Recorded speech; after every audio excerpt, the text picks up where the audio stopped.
Gente, bem-vindos a mais um vídeo do nosso canal. Eu já quero agradecer já por você ter entrado nesse vídeo e já ter começado a assistir ele. Eu peço que você continue assistindo, porque aqui vamos aprender algo da parte de Deus. Como vocês já estão vendo aí no título, vamos falar sobre julgamento. Aquele hábito de julgar que muitos têm, às vezes até a gente mesmo, isso me incluindo. A gente mesmo comete até sem perceber, tá? Então, gente, em relação a julgamento, é algo que a Bíblia condena. Tem vários tipos de julgamento, mas nesse momento eu queria citar apenas um tipo. Por exemplo, há o julgamento silencioso. Mas que julgamento é esse? Eu vou te explicar. Tem julgamento que você faz, até mesmo você reúne com uma galerinha lá, conversando lá, aí fala de uma pessoa, fala de outra e começa a julgar. E também tem aquele julgamento silencioso. Por exemplo, você tá ali quieto, por exemplo, você tá na igreja, sentado lá na igreja, no seu banquinho, mas é ali por um descuido, um vacilo seu, um vacilo nosso, a gente julga o nosso irmão. Mas como assim? É Santa Ceia, por exemplo. Estamos lá ceando, aí lá começa a distribuir o pão. Aí a gente percebe que, por exemplo, algumas igrejas, na minha assim, quando é para distribuir o pão, somente os membros se colocam de pé. Os outros que não são batizados nas águas permanecem sentados. A gente observa que fulano que é batizado, que toma Santa Ceia, não se levanta. Aí passa o obreiro pertinho dele para distribuir o pão e ele continua sentado ali, passa ali e pronto. Aí às vezes a gente fica com um pensamento, aí o irmão não tomou ceia. Aí passa o vinho lá, o suco de uva, e do mesmo jeito ele continua quietinho lá, ele não toma. Aí a gente fica com aquele pensamento, eita, aprontou, ele aprontou, a consciência pesou, ou tá em disciplina, o pastor não falou nada, eu não sabia, será o que ele fez? A gente fica com aquele pensamento. Muitas vezes um juiz mesmo, profissão juiz, passa semanas, meses, anos para julgar uma causa. E a gente ali em 10 minutos julgou o irmãozinho que não tomou ceia, batemos o martelo e aprontou. Esse irmãozinho aprontou, mas eu vou ficar sabendo. Aí começa aquele julgamento silencioso. Já pensou Santa Ceia, a gente com aquele pensamento todo? O irmãozinho quietinho ali, muitas vezes ele não tomou ceia, por quê? Porque ele talvez tomou ceia em outra congregação, aí por opção própria ele não quis tomar de novo, aí deixou quieto. Aí a gente tá ali, julgando ele, já tá atacando pedra nele. E a gente tem esse hábito errado de julgar os outros. Deixa eu dar um exemplo de um personagem da Bíblia que teve esse hábito. Quero falar para vocês sobre Davi. Davi, o homem segundo o coração de Deus. Davi, já sendo rei, estava em seus aposentos e em alguma ocasião ele observa uma mulher, o nome Betseba. Observando aquela mulher, ele se agradou dela. Porém, aquela mulher era casada com um dos soldados do seu exército, Betseba. Mas mesmo assim ele se engraça por ela. Mesmo Davi, sendo o rei, se engraça por ela. Manda que algum dos seus funcionários vá chamar ela e leve ela até os seus aposentos. E chama ela, leva ela, ela vai para lá. E lá Davi tem relações com ela. Ela casada com um soldado do seu exército. Tendo relações com elas, Davi ainda, gostou da mulher. Quis a mulher para ele.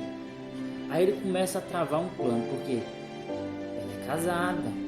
Ele não pode forçar ali um divórcio para só casar com ela. Ele traçou um plano. Ele começa a pensar, o que eu vou fazer? Aí ele tem um plano.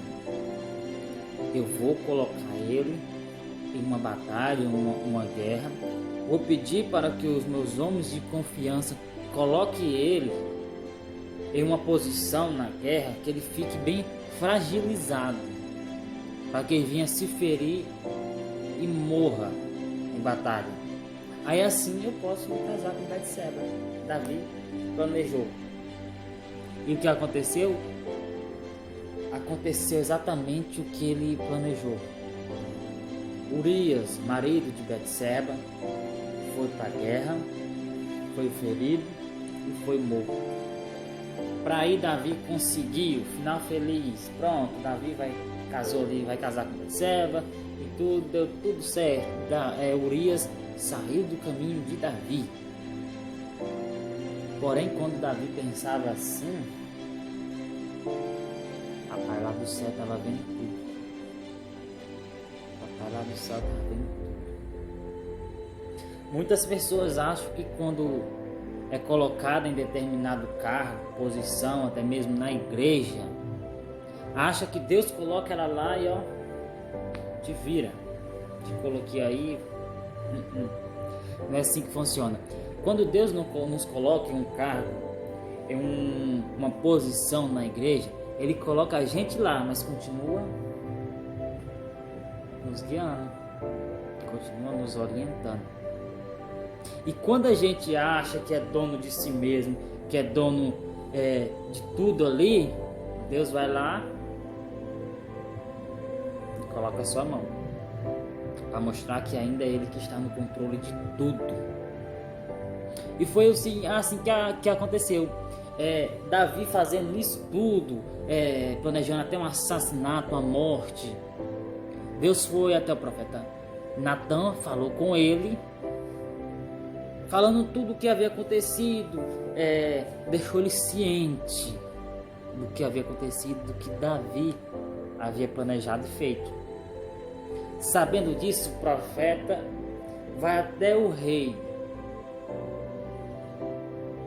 Olha que não é para qualquer um, ele não foi até qualquer um não, foi até o rei, cheio da autoridade de Deus. E chegando até o rei, começou a dizer: Davi, aconteceu algo, eu queria que o senhor pudesse julgar essa causa. Pois não. Davi, havia 2 homens. Um homem era rico, muito rico. Tinha muitas cabeças de gado, tinha ovelhas, tinha terras. Porém havia outro homem que era fraquinho de condição, tinha apenas uma ovelhinha e cuidava dessa ovelha como se fosse membro da família. Porém chega um momento que chega um viajante e se hospeda na casa desse rico, esse homem rico. Porém esse homem rico, ao invés de pegar um dos seus animais, um de suas ovelhas, um do seu gado e preparar algo para o viajante, não. Ele pega a única ovelhinha que aquele homem pobre tinha, mata ela e serve para o viajante. E o que a gente faz, Davi, em relação a isso? Parece que eu imagino que o profeta ali nem terminou de falar e Davi já: esse homem merece a morte. Como ele pôde fazer uma coisa dessa? Possuindo tantas coisas, pegou justamente o que aquele pobre tinha, a única coisa que aquele pobre tinha. Davi fala como se ele tivesse indignado com aquela situação, mal ele sabendo, esquecendo que aquilo lá se tratava exatamente dele. Ao falar isso, o profeta logo repreende: pois esse homem é você, Davi. Aquele homem não tinha nada, era um pobre, era apenas um funcionário teu. um guerreiro de batalha teu, aquele homem que pega no pesado. Ele só tinha a esposa dele e o Senhor tomou o que ele tinha. Aí o profeta ainda diz: você não vai morrer, mas aquele filho que Betseba espera vai morrer. Natan repreende Davi, mas observa bem.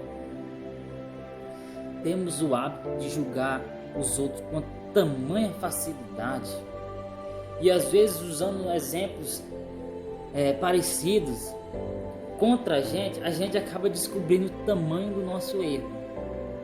A olho nu não, mas se colocarmos exemplos, a gente não consegue ver o nosso erro. Por exemplo, se eu for agora começar a falar dos meus defeitos, talvez eu lembre de 5, 6. Agora se eu for falar do defeito do irmãozinho lá, conhecido meu, ordem alfabética que eu vou colocar aqui, o defeito dele, é muita coisa. Que a gente possa analisar a nós mesmos, saber que a gente é falho, cheio de defeitos. Devemos nos orientar a nós mesmos. Porque às vezes a gente orientando os outros é fácil. Pensa como é fácil dizer o que é para o outro fazer, dizer que é o certo o outro fazer, e a gente dá todo errado. A Bíblia mesmo diz: antes de tirar o cisco do olho do teu irmão, lembre da trave que está no teu olho. Às vezes a gente quer corrigir os outros, sendo que a gente está mais errado do que os outros. Às vezes a gente quer humilhar os outros por causa de um erro, porque a gente não consegue ver o nosso. Porque é pior ainda. Porque o pior cego é aquele que não quer enxergar. E às vezes é a gente. Eu deixo essa palavra para você. E desde já eu peço que você já se inscreva no canal. É ele baseado nas escrituras. E também peço que você já possa dar a sugestão para o próximo vídeo. Tá bom? Conto com o apoio de vocês para vocês compartilhar, para vocês curtir. Estamos aí, firmes e fortes. A paz do Senhor, um grande abraço e até mais.